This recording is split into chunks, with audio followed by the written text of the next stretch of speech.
দুনিয়া তৃপ্ত করে না, দুনিয়ায় তৃপ্তি মিলে না বন্ধু।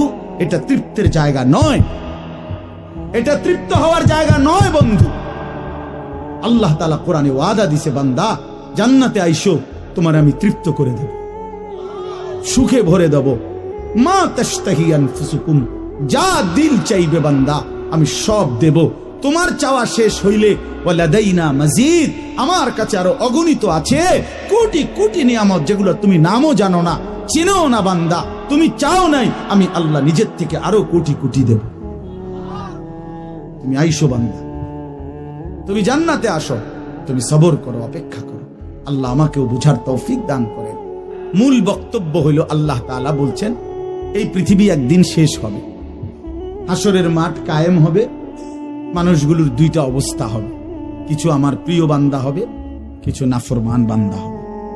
আল্লাহ তাআলা এই কথাটা খুব গুরুত্ব দিয়া কোরআনে বুঝাইছে, বান্দা এই রং রসের এই সৌন্দর্যময় পৃথিবী তোমার কাছে যত লোভনীয়ই মনে হোক, আকর্ষণীয় মনে হোক, তবে এটা নিশ্চিত যে তুমিও থাকবা না, দুনিয়াও থাকবে না। এই কথাটা মনে রাখো বান্দা। এটা যদি মনে রাখতে পারো তো জিন্দেগি সুন্দর হবে, জীবন সুন্দর হবে। এই জন্য কোরআনুল কারীমে আল্লাহ তাআলা খুব এই কথাটা বুঝাইতে চাইছে, বান্দা এই এত সুন্দর পৃথিবী দেখে তুমি যতই বিমোহিত হও, মুগ্ধ হও, তো মনে রাখো এটা থাকবে না, আমি একদিন ভেঙে ফেলব। ইযাস সামাউন ফাতারাত, আসমান ভেঙে চুরচুর হবে। ওয়া ইদাল কাওয়াকিবুন তাসারাত, তারকারাজি খসে খসে পড়বে, পাহাড়গুলো উঠতে থাকবে তুলার মতো। ওয়া তাকুনুল জিবালু কাল ইহনিল মানফুশ ওয়া বুসাতিল জিবালু বাসসা, পাহাড়গুলো তুলার মতো উঠতে থাকবে, সাগর নদীর পানিগুলো টকবক করে উতরাইতে থাকবে।